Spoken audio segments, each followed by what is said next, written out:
And welcome to another exciting adventure on Riding Through the Unknown. I'm your host, Michael, and I'm going to be giving you guys a brief intro into today's episode because we are limited on time and it is such a topic that I want to jump right into. So, I have an amazing guest to help us out with this. And so I am going to turn it over to the one, the only author extraordinaire, Constance Victoria Briggs. Oh my goodness, thank you. That's quite an introduction. Well, Okay, yeah, go ahead. thank you for reaching out and wanting to do this with me. Thank you for having me. It's so nice to be back on your show. I always enjoy coming on. You're such an excellent host, Michael. Well, thank you. So, if you want me to start, we're discussing the declassified UFO files today. Can't believe this has happened. I heard it was going to happen on May 8th, and I didn't quite believe it. Kept glancing at the news to see if it was true, and it did. They came out with, I think, some amazing information that was very much needed for the public and late. Now, I know that there are people out there who said it's a nothing burger, but that's not true as far as I'm concerned, because number one, they need to take baby steps with what they're releasing. So when they said it's a nothing burger, they meant that they were showing, the government has shown UFOs, lots of videos of UFOs. I'm going through them. I'm still going through them. But for people who are new to this topic, this is news for them. For people who have never experienced seeing a UFO, this is shocking for them. So it wasn't a nothing burger. It really is a big deal for your average person. I live in an environment where the people around me, and I don't mean my immediate household, I mean my neighbors and friends and acquaintances, really don't believe that this is going on. They think that this is a constant thing. They think this is my hobby and my interest. They have not had a clue that there are flying saucers, UFOs, UAPs, whatever you want to refer to them as, going over their homes on the ocean. I live right down the street from I'm in Southern California, so I live close to the beach, and I live close to the area where the Tic Tacs were seen. Tic Tac was seen, and but they are just clueless. So for people who have been clueless, who haven't been believing, the fact that the U.S. government has declassified files and released them is a big deal. It's shocking, and it's leaving some people speechless. Well, and the important thing too is we have been growing up in an age where the government was like, if you say the word UFO, you would be marked as crazy. They would do everything to discredit you. And so for them to come out now and say, hey, here's all this information we have on a topic that we've been denying is a major thing, because I feel like all these people who have been sharing UFO experiences kind of got redemption and a little bit of validation from them by saying, hey, this isn't, we're no longer going to call you crazy. This is real. Yeah, so I decided a while ago to ignore the fact that the government hadn't disclosed anything and just go with what I believe and write it down. Because I think, for me, extraterrestrials, interdimensionals, they were already, I believe they existed. And I have had experiences, and I've done the research, and now I've done the writing for years. They're out there. So I didn't need the government to tell me. So I decided to prepare information in books to help people understand that we're not alone in the universe, that there's something going on. So one of those books is the Earth's Extraterrestrial History and its Earth's Galactic History and its Extraterrestrial Connection. And I wanted that book to be a kind of primer for people who wanted to move beyond waiting for disclosure, wanted to move beyond first contact, and get some information in an easy, as I was telling you earlier, easily digestible way. So I thought we should move past waiting for the government, but now the government has come out and come out with the files. And what's interesting is the information that I have in my book are reflecting what they're talking about. And just to get this going and started a little bit deeper, I have written 2 books on the moon, and besides the Earth's galactic history, the moon, for example, I guess that's where I'll start. People were telling me, Constance, there's no one on the moon. There's nothing on the moon. There's not UFOs near the moon. And I was saying, there's someone up there. There's something up there. There's something going on. This releasing has validated, and I've seen people talking about this online, has validated that there's something going on with the moon and there is someone on the moon. And I've seen comments online from people who said, but I thought we didn't go to the moon. There's a lot of people who believe we didn't go to the moon. But I do, so I talk about it, obviously. But I thought we didn't go to the moon. Well, first of all, they have files there from a few of the missions. One of those include Apollo 17, where they have photographs from the astronauts who took pictures of UFOs and strange lights. They have transcripts from Apollo 12, where they're saying they saw strange things on the moon and craft near the moon, and as well as Apollo 11. What surprised me was that this was classified information, because I've written 2 books on the subject. And in those books, I have put in what all of the missions, astronauts saw while they were on the moon. And all of them, except one, actually saw UFOs and strange lights while traveling. Okay, and the fact that, but no one is, a lot of people didn't believe it, but the fact that this was released in declassified files from the government says, yes, it did. And we have the information to prove it. And I don't know if they were even aware that they were validating all of the information about the moon, because I'm not the first to talk about it. I consider myself, kind of a galactic historian or a reporter or a messenger, but there were people before me who have done, amazing research about the moon, going all the way back to the creation of the telescope. And this really interests me a lot, because, I've talked about what happened back then. When the telescope was created, the astronomers immediately started studying the moon. And it was considered scientific fact back then that there was someone on the moon. They were seeing, in those early times, lights moving across the moon, other things, objects moving across the moon. And they said there was someone there. They said that the moon was, looked a lot like Earth in its topography. And I don't know that people, really realize that, but it really does have craters and hills and mountains. Some people still, because of the NASA pictures and some other information, think it's just this flat, pale, gray surface. No, there's even a place up there that's called the moon's Grand Canyon. So they were saying they were seeing lots of movement and all of this interesting topography. It was scientific fact. In more modern times, it came as we went along. Our scientists said no one can live on the moon because of the atmosphere. There's no one up there. But they never explained all of the movement and all the lights and things going right. They just said it can't happen. And people took that as fact to this day.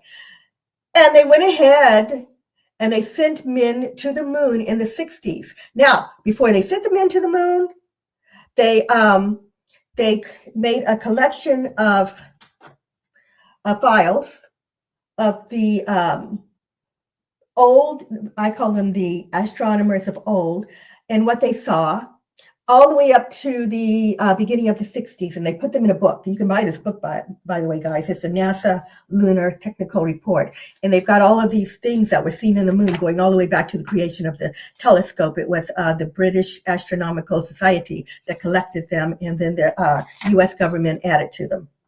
All right, so my point is, even though they had this information, the scientists were still saying there's no one up there, we can't live there. So with the opening of these files, they're saying, yes, someone is there. We have the images to prove it, and we have transcripts from the astronauts. But I'm here to tell you, too, the reason I don't know why this was classified is because I've written books that talk about things that the lunar orbiter saw up there, the astronauts saw, images. NASA has all the transcripts from all of the missions that went up. Anyway, so not only do you have the U.S. government files, but you can go on your own and research without even going to those files. I wrote 2 books on it.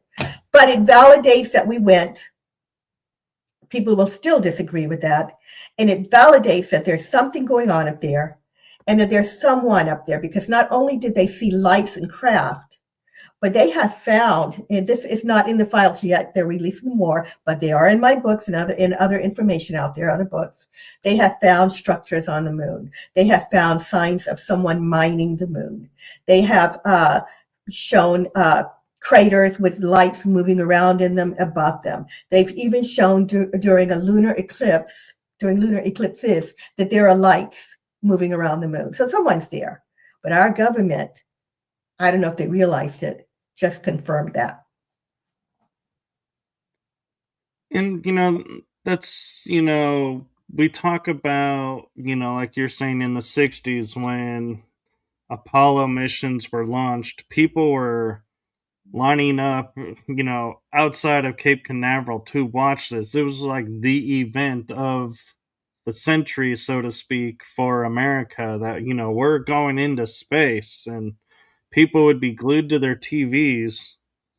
And then what I found interesting is when, we get in the 70s and 80s, it's like people are like, yeah, we're going to the moon. Okay. Yeah, we're going into space. And it's like it lost its luster, so to speak. And now that we have all these, documents being released that shows the images and everything, it's like, hey, wait a minute. It's like we're going back to the 60s, and we're like, this is going to be the event of the century for Americas. Look at, all this stuff from space that we have. And I think that's where the draw of, why it's getting so much attention too is it's not only validating, what people have said and seen, but it's also for like people who, like you're saying, never believed we did this or that. It's like, wait a minute.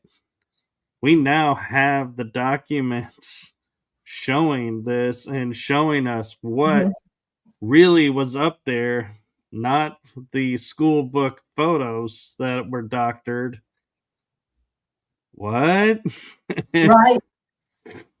Right. And I bet you, for the people, way back then, who weren't that interested in the 70s and 80s, if they had known, if they had told what they had seen at that point up there, because each of those missions saw strange lights and UFOs, and they were all followed by something. Whoever is up there was watching, the missions.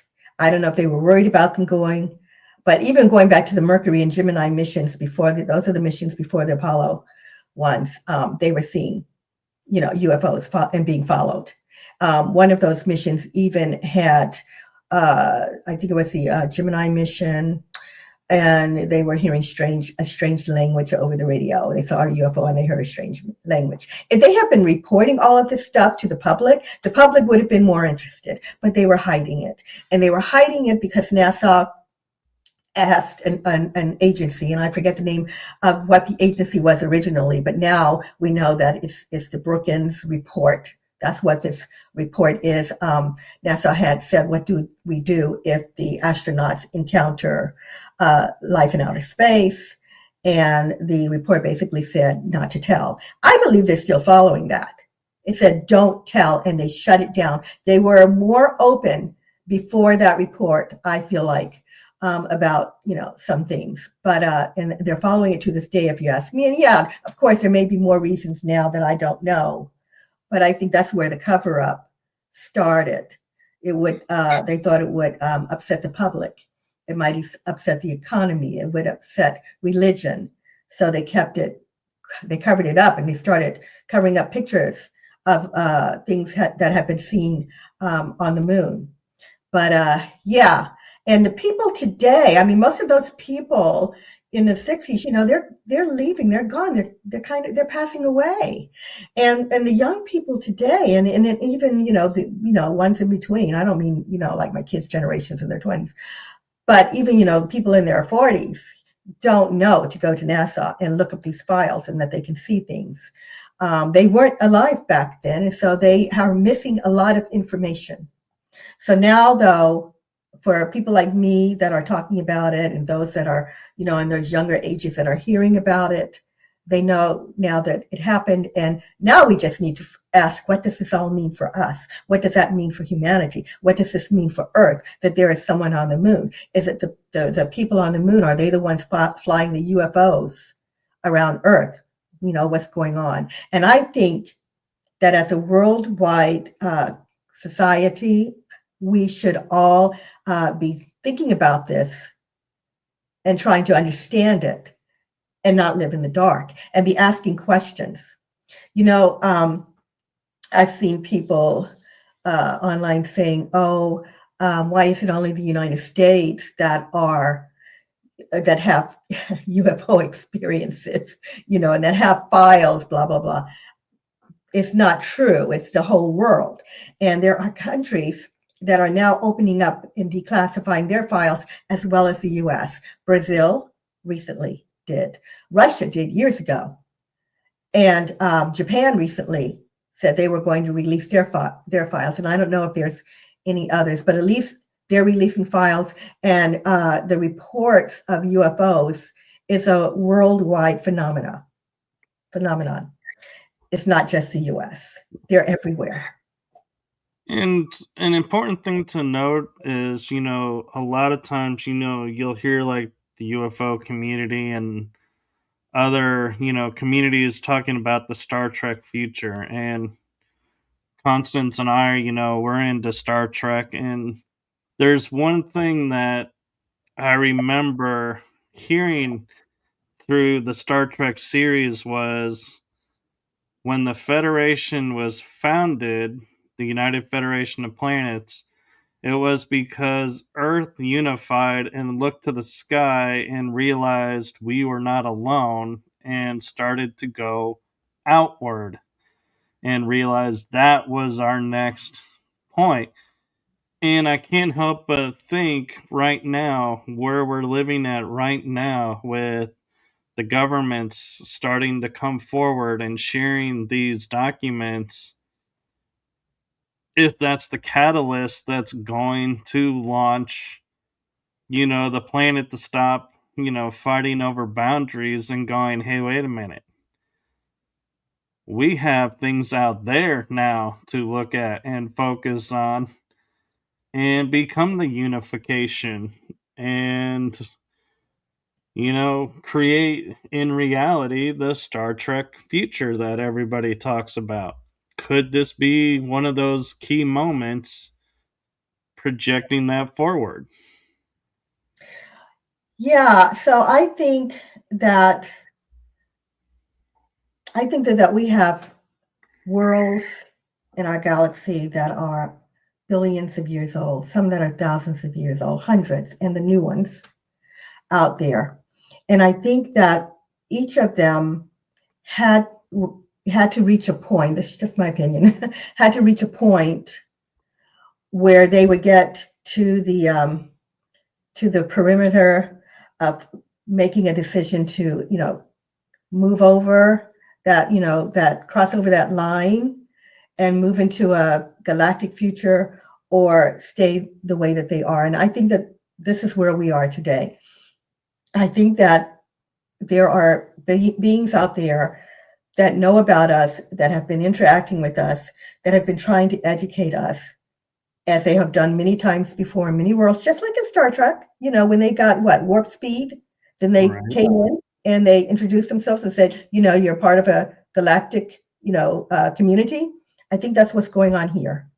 And I think that this is the not the beginning, but part of it. I think the beginning started when um, I think believe that the extraterrestrials or the powers that be have been trying to educate us about this. And in looking at the media, for example, as you said, Star Trek. I believe that Star Trek was created to educate people, as were many of the other scientific uh, movies and books. It was created for us to understand that we're not alone and to prepare us. I was telling you earlier that Gene Roddenberry, I don't know if I mentioned it, Gene Roddenberry was sitting in on channeling sessions with a woman that said she was channeling extraterrestrials. I believe they were called the Council of Nine, and that they were on a ship, and that there were beings from many different worlds, from other worlds on the ship, and they were traveling in peaceful missions. And it's thought that Roddenberry created Star Trek, was inspired to create Star Trek from what he was hearing, and also some of the scripts. And this was designed, again, to educate us, as in Star Wars, Battlestar Galactica. Um, all of those have opened people's minds. Some people have even come to expect that we're not alone, whereas others are still saying, no, no, no, that was sci-fi. So yeah, I think that was the beginning. And now we're at kind of a second point where we are actually getting information from our governments saying yes and confirming that this is a thing, and preparing us and to be prepared. Although there is resistance, and I think that every world that has gone through this training, if you will, have met some resistance to the idea of not being alone in the universe, especially when it comes to things like religion and other beliefs that may not you know believe, that want to accept this reality. Right. And I wonder if, and this is a theory of mine, I have no proof that this is what happened, but I remember in 2021, scientists, made the headlines of warp speed is capable. We can do warp drive. And then it was like in 2022, it was like disappeared. It was like a blip on the radar and then it disappeared. And I've often felt, hey, that was deemed classified and buried. And so I'm wondering, as this as gets declassified, our craft capabilities going to start getting declassified, and the fact of all these technologies that we have available to us, like replicators, warp drive, are these all going to start re-emerging and being declassified and allowed to come forward again? And so, is this, like you're saying, the stepping stone? The stepping, Or yeah. yeah, go ahead. I was going to say baby steps. Yeah, no, I agree with you. Baby steps. They're giving it to us in baby steps, Michael, I think. Definitely. Well, and I think that that's what's needed, because if we were to go to certain places, I mean, I even remember when the Vatican, talking about religion, said, yeah, we believe in ETs, and they made the joke, oh, if they come here, we'll baptize them into the faith. And a lot of people just thought that was funny, but I actually honestly feel like that's a reality to them. Is they were like, yeah, we are acknowledging that there are ETs out there, and that kind of went over everyone's head, but that was a major stepping stone too. And so there's been several stepping stones leading to this. Just nobody sees it as the picture because they're so far spread apart. Right, right. Excuse me for seeming distracted. I was actually looking for a quote in my notes that I didn't find.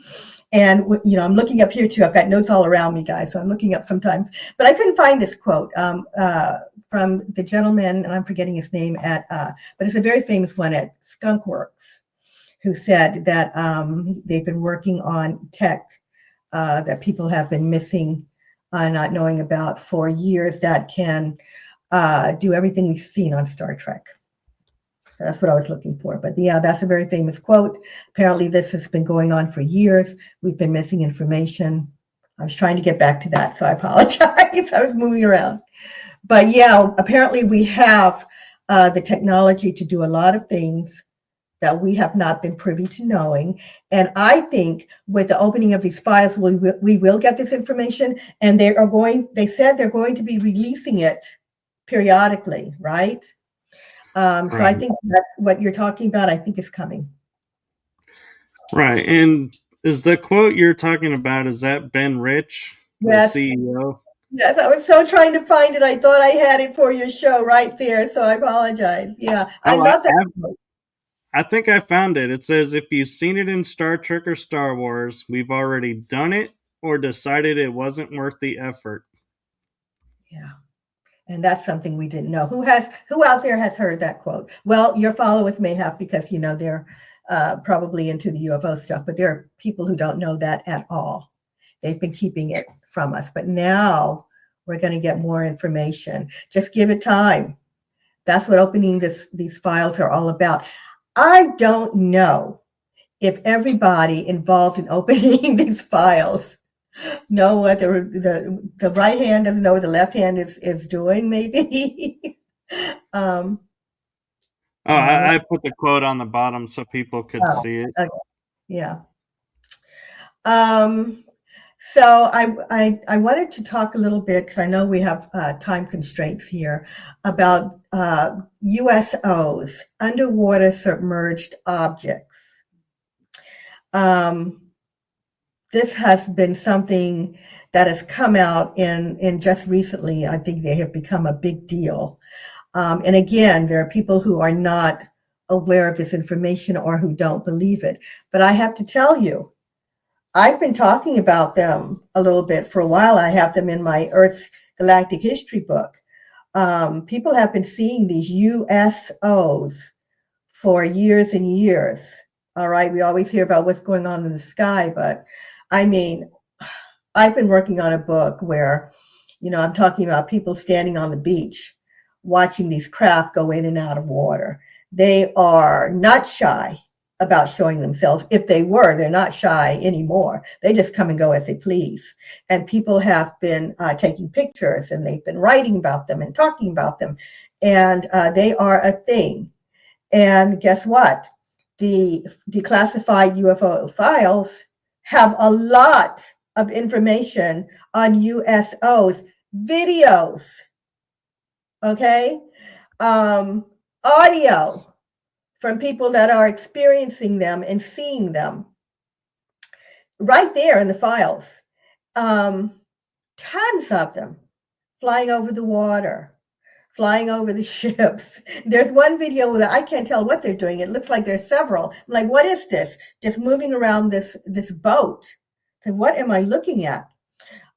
This is where the tic tac topic comes in. They were over water. So USOs are UFOs, and they become USOs when they submerge under the water. All right. So there is one video, and I haven't finished them all. That one is, it looks like a craft coming out of water, and it divides into two. But ton of them over the water. And so who are they? Where are they coming from? Are they related to the moon? How long have they been there? But the government has just released this. So now people can take that subject seriously. So that when they're seeing something flying over the ocean or coming out of the ocean, they know, okay, the government's familiar with it. They're working on it. Who are they? How long have they been there? It's not us. And I tell you, several countries have said, it's not our technology. We don't know who they are or where they're coming from. Yeah. Yeah, and Terry was nice enough to point out Ben Rich also said we had the technology to take ET home. Yeah, And people may not realize that's a reference to the ET movie from the 80s. that's right. Isn't that something? Yes, and Terry's also bringing up the movie Abyss, where the ship was under the water. And, that brings up an interesting point where everybody is thrilled we're going out into space and exploring space, and Mhm. we're trying to figure out how to develop craft that can sustain in space. And I'm like, if UFOs are under the water and in space, is the Mhm. same tech not possible here? And when we say we don't explore our oceans, as much as we used to, I feel like that, when we do, it's classified, but why can't we take the technology of, the shuttles and make waters, depth capable ships that can go and explore the bottom of the ocean and explore, because the pressures, seem to be somewhat the same, if because you never see a UFO like come up out of the water and then like had this glow of like changing shape or anything, or meaning like if it comes up as a cylinder, you see it go up and out into space as that cylinder. You don't see it go, oh, we need to now change our outer appearance to sustain in space. So why don't we have the same tech? And I feel like we do, but again, it's classified, and I'm, curious that, is going to start coming out of what are we exploring in our oceans? So this is what they're calling transmedium technology, where a craft can fly in space and in our atmosphere and go into the ocean. And the government is saying, no, no, no, we don't know. We don't have that kind of technology. And again, maybe you're right. Maybe we do, and they're not talking about it, or they're not utilizing it. Who knows? Or maybe it's part of. And I know nothing about this.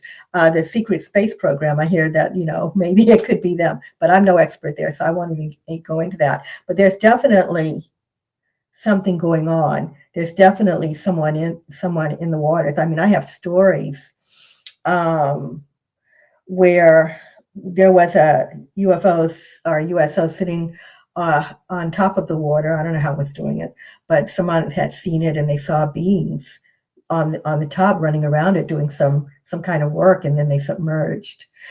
There's information out of Russia where, and this is a very famous story, where the Russians tried to capture ETs when they had their naval divers in the water doing experiments or tests or whatever, training. It was training.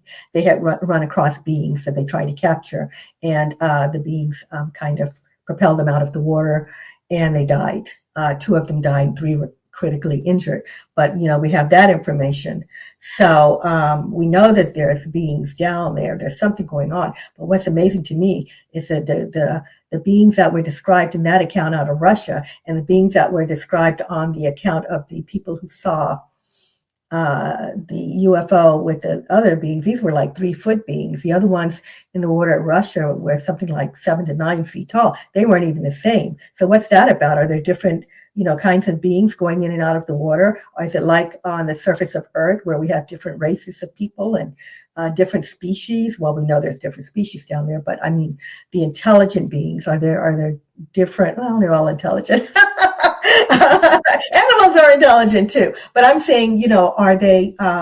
There are several different kind of humanoid beings in the ocean, because both of these descriptions were humanoid beings. But who is it? And what I like about the abyss is that it shows that we were being monitored the extraterrestrials in the abyss were monitoring humanity. All right. And they had the ability, they had gotten the main character, I'm forgetting his name, but they had gotten him and they put him in their ship and they were able to give him oxygen and put him in an environment where he could breathe and, withstand pressure and all of that. Are these beings like that? Are they monitoring us? Can they communicate with us? Because I wonder why there hasn't been an introduction with humanity. Or has there been? Do the government know about them just like they may know about the people, the beings on the moon? Do they know more than what they're saying? Right. And the other interesting thing about the abyss was, the fact that the divers were using liquid oxygen in their helmets. Yeah. And when I forget which Mars movie it was, but it was the one where they walked into the face on Mars, and he all of a suddenly is encompassed in this cylinder of like light, and it becomes somewhat liquefied to like water almost. And they're like, "Hey, do you want to go travel?" And it's like, absolutely. And so it's like they, kind of created an environment for him too, but there seems to be a connection with the water, in both accounts. And we do get, oxygen is in the water. And so, in our creation, we are in a liquid state until we burst the bubble and come out. And that's about as descriptive of that experience as I'm going to get. But, it seems to me, I also wonder, when we look at these beings, we're assuming they have a structural, you know, body like we do. Hmm. And we know that on the surface, gravity is much different than in the water. Hmm. And so I wonder sometimes, like you're saying, they were 7, 8 feet tall in the water, but when walking on the land, on their ship in our gravity environment, could it have shrunk them down to 3 feet? And their body is able to, be more malleable than ours. And so they shrink down and they're like, okay, yeah, we're doing our thing. And then I'll grow back to my normal size and surface. And I even was watching an anime from the 80s, Hmm. Robotech or Macross. And there's a race of people who are our size, but then go into a liquid chamber and they become 7, 8, 9 feet tall. And it's like, whoa, So what is it about the liquid state that does make us able to change? That's what I find is so interesting, that it seems to be the common thread. Wow. I hadn't thought about that. I didn't know about that. It is interesting. Fascinating stuff. Yeah.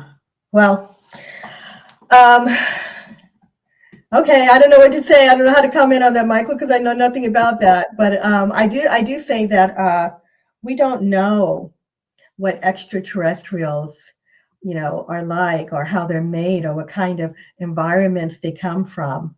Where they're saying, we can't, ETs can't we live on the moon because there's no atmosphere. Well, we can't, but it could be someone else. We can't live in the ocean, but an extraterrestrial could adapt, right? They might know how Right. to. Obviously, they know how to. So, that's all I've got for that. Well, So, but here's an interesting twist to it too, is yeah. we only believe we can't breathe in space or on the moon or underwater because that's what we've been taught. And so we believe it, so therefore we don't have that ability. But what if we do?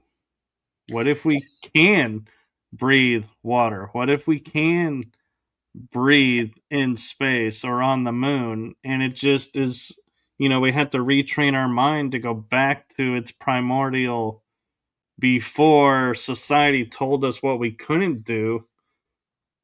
And how much different would we be?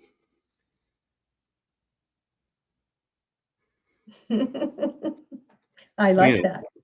I don't yeah, know, but I like that. You're bringing up things I know nothing about, but I like it. And it takes me into a whole other mindset, because I do write and talk about metaphysics too, and I'm thinking, well, if we leave our body, we can we can do it. That's right. another show, right? And Terry's commenting, what if space isn't exactly what we are told? And there's Exactly. that That's right. too. That's right. We just don't know if we've been giving the truth, guys. Hopefully, we're getting there, you know, and creating.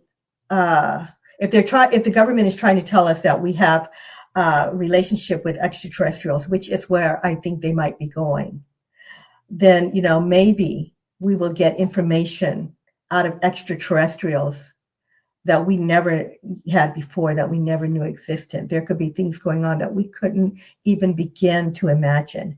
And that's part of the excitement about meeting people from other worlds, is we don't know what's going on totally. We don't know what's out there. We are primitive to a race of beings that may be thousands, billions of years old. Um, who knows what we're going to learn, and who knows what we will be able to achieve if their technology is shared with us? Are they going to propel us into that galactic Star Trek future? you know. But I do think that we're going to have to get past the growing pains before we get there. And the growing pains being, I've been looking at my notes. When I'm looking at my notes that I have here for myself.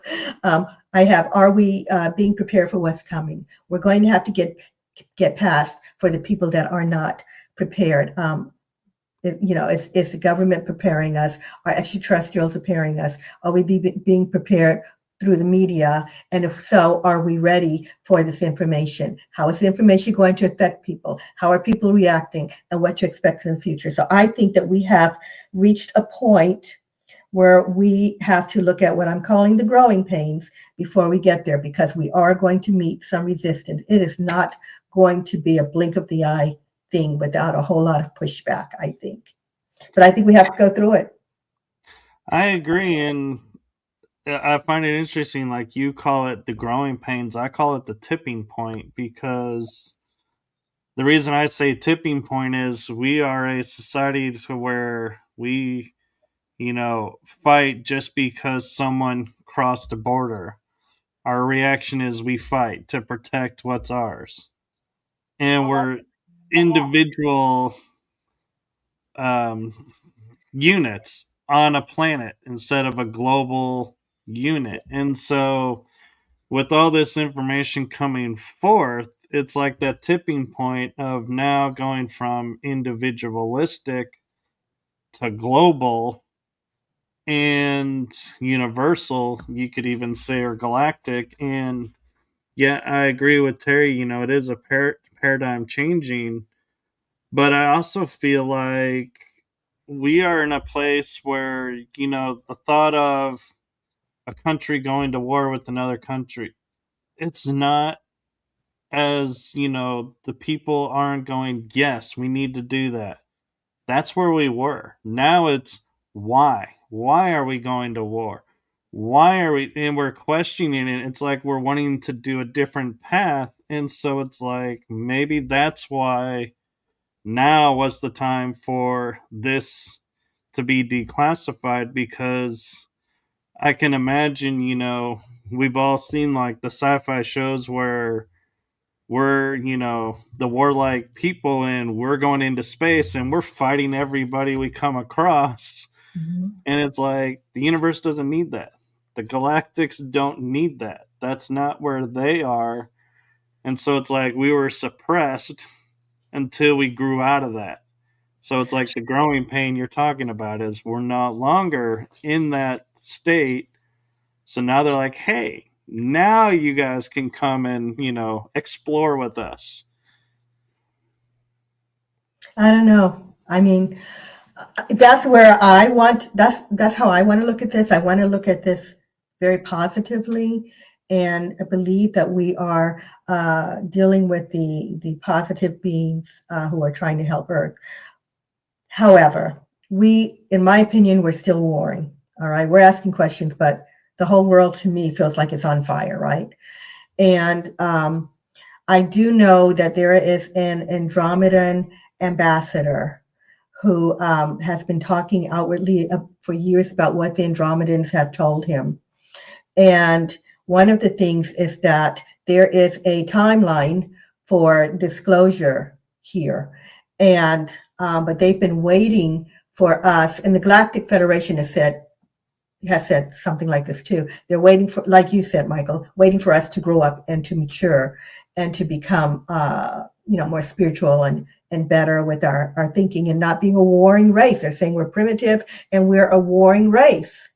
But they did say that they're not going to let us blow up, all life on this planet. That it's too important, and also nuclear weaponry has effects out into the galaxy. And they said that if they have to, they will speed up that timeline and they will step in. So for me, when I see us still warring and I see this disclosure thing going on, I wonder if it's because we look like we're about to blow up the world. And basically, the Andromedans were saying that if we don't knock it off, they're going to, have to step in, and there could be consequences to our actions. I don't know what that means. I don't know if they mean, what they're going to, do with us. I send us back to the primitive state, to the caveman state or something. I don't know, but they said they're not going to let it happen. So I'm wondering which way this is going. Is it because it's time for disclosure and they're finished educating the public, or is it because we're so close to a nuclear war? That makes me Right. think. Terry is asking if you're talking about Alex Collier. Yes, yes, Terry. Sometimes when I'm on these podcasts, I forget names because I get nervous. That's exactly who I'm talking about. I, Thank you.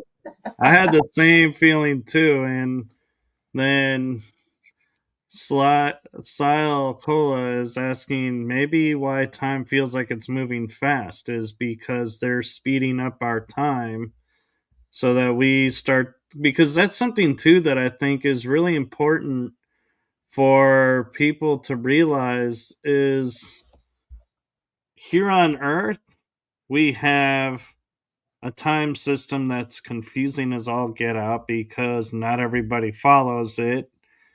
But then you go galactic and where we say, oh, the sun rotates 365 days for a year. They're like, what's a year? What's 365 days? And so that is something we have to as well learn to let go of and, not sit there and go, oh, yeah, it'll take us 40 years to get to, say, Jupiter. Well, maybe not. Maybe when we get right out into the space, it's like we can be there in a matter of minutes because time doesn't work out there as it does here. And so that could be another illusion that we're going to find out that's going to be declassified is, you know, our time system. And it's no coincidence, too, that I think that the president has put forth and tried to get past the elimination of daylight savings as a step towards,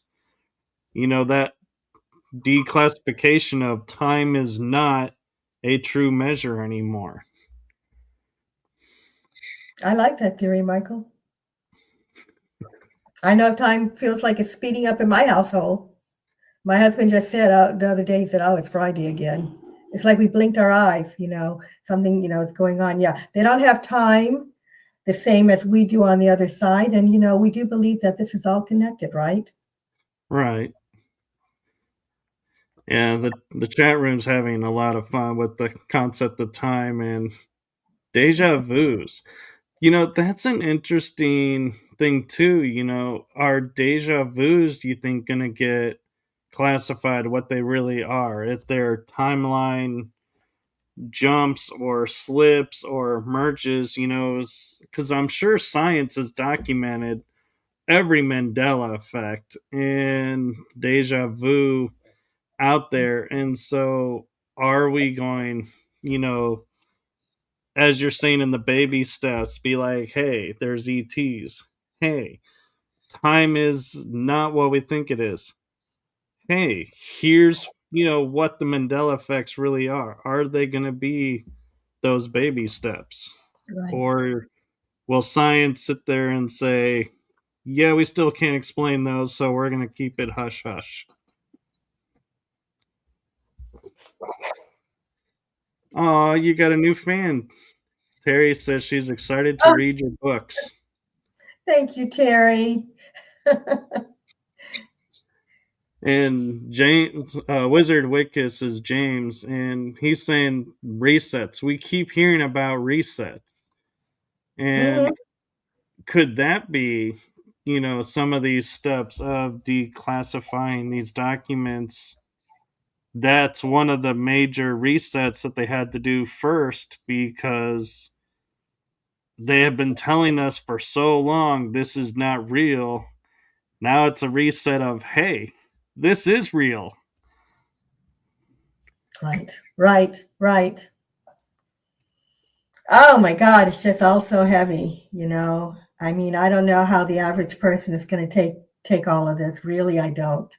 But I do think that we need to keep talking about it and help people. That's what I want to do. I want to help people. Um, kind of be a cosmic ambassador to help people get acclimated to the idea of not being alone in the universe and going into something bigger.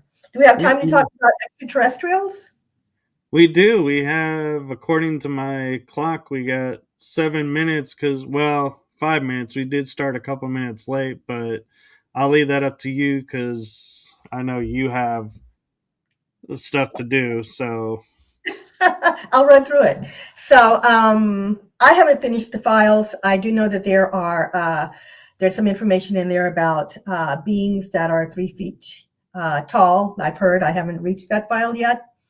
So yeah, they are releasing information on ETs, it looks like.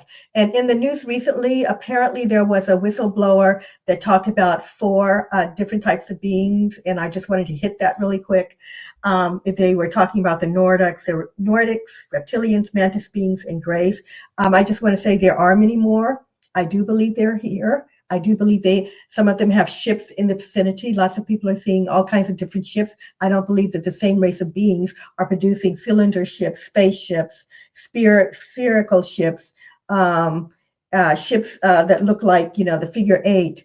So I think that there are a lot of beings here and that we have been closed off from that knowledge. But there have been reportedly people that have seen and met Nordics, which is the tall, blonde, very pale skin ETs. That's one group of them. There's like 3 groups of pale skin ETs. Reptilians, I've been reading stories about reptilians for many years before AI and CGI of people coming across them.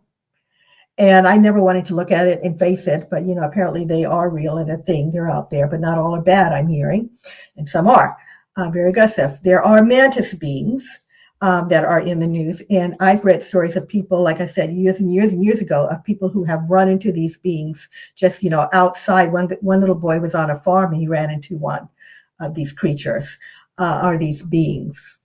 I don't want to say creatures. It makes it. I don't know. I don't want to belittle extraterrestrials. And there are many more. So we're beginning, but that was years ago that I came across this stuff, but it looks like people are seeing ETs more and more. Not just these beings, but lots of other reports of people seeing strange entities and beings out there. And I'm wondering if the reason we're getting this disclosure is because they're showing themselves more even. Not all at once, but slowly. So that's the thing. I just wanted to comment that they're out there. I believe they are here, and maybe just being quiet until we come fully into the awakening of their presence. Well, and what's interesting to me, as we talk about these, the beings, being around, is I actually remembered and recalled like watching like cartoons like Johnny Quest from the 1960s or Fantastic Four Mhm. 1960s. There's ant people, mole people, and all these different creatures or, beings. And yeah, I keep saying creatures because I see the way they portray them. It's like they look more like a creature than a being, but Yeah. they've been in our cartoons, they've been in our TV shows all along since the 60s on, but nobody pays attention to it. They just view it as, oh, yeah, that our guys, beat them. Okay, yeah, and they don't realize, wait a minute, I know those people because I've seen them. And Mhm. I often get curious, if the media kind of was like knew this day would come and was like slowly sifting it out in a way that people would be like at first like, oh, that's funny, oh, that's just cartoon world, or that's, the comic shows, being them. Mhm. But now it's like, wait a minute, we have Marvel disclosing stuff. Wait, Yes. they've been disclosing stuff all this time, and Yeah. we have been getting drips, and now they kind of turn the faucet up a little bit more. And so instead of being in drips now, are we going to start getting big pours, so to speak, along the way? I like it. I can't wait. It's my passion, really. I mean, I could talk about extraterrestrials all day, and but I do believe that we are being educated by extraterrestrials through the media and have been for some time. And that's why we have all of this information that you're talking about. And yeah, I agree with you. Yeah. And the Marvel movies, Thor, watch Thor. I think that world that he is from exists. There are worlds like that out there. And yes, they come in here. Those people come down here for whatever reason. Um, I think that they're here right now, some of them, to educate us and to move us into a galactic community. But I also think that they're coming for other reasons. They may be needing some of our resources. They may be living, among us to learn information to take back to their planet for even education reasons. Who knows? I mean, I put a long list of reasons I think they may be here. It's not just for disclosure. They've been here for a while. They could be, doing all kinds of, things on Earth that we don't understand or know about. Maybe some of them use Earth for vacation, vacation planet. I read about one group of I think this was on Catalina Island, maybe. Yep. These people who ran into some little strange little people that were checked into the hotel. And they said, "Where are you from?" And they said, "Up there, up there." Who knows? Who knows? Yeah. Uh, I think I agree with Terry that I think the important thing is with everything that's being disclosed that we focus on taking the fear out of it, because as long as the fear is in there, then I feel like the disclosure and declassification gets twisted. But when we take the fear out of it, we see it for what it is and we can accept it better. I agree. I agree. And I have to say, there's a big movie coming out, Disclosure Day. And, I don't want to poo poo anything because I haven't seen the movie, but it's looking a little creepy. And I'm not Yeah, sure I'm liking that. I don't want this subject to be portrayed as creepy. So I'm going to go see it in about a week. But yeah, let's be careful of what we're saying and what we're, putting out there. I agree. And with that being said, we are at the hour, so I'm wanting to be respectful of your time.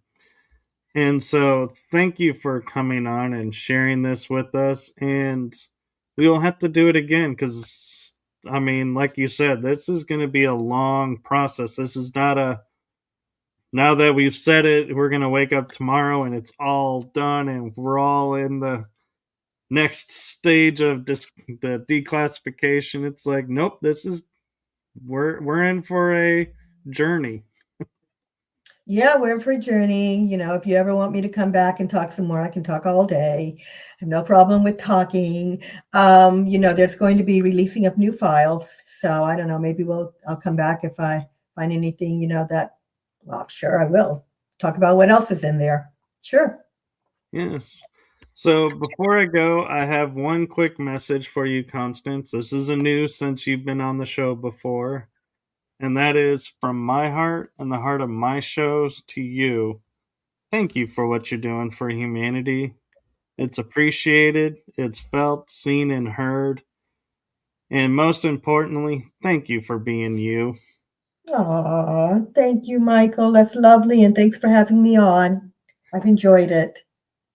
Yes, and for everybody, that's in the chat room and everything, follow Constance and her books and follow me with my shows, as you never know when we'll pop up and have another one of these. And so, with that being said, I'm going to switch it over to the outro and we will call it a day.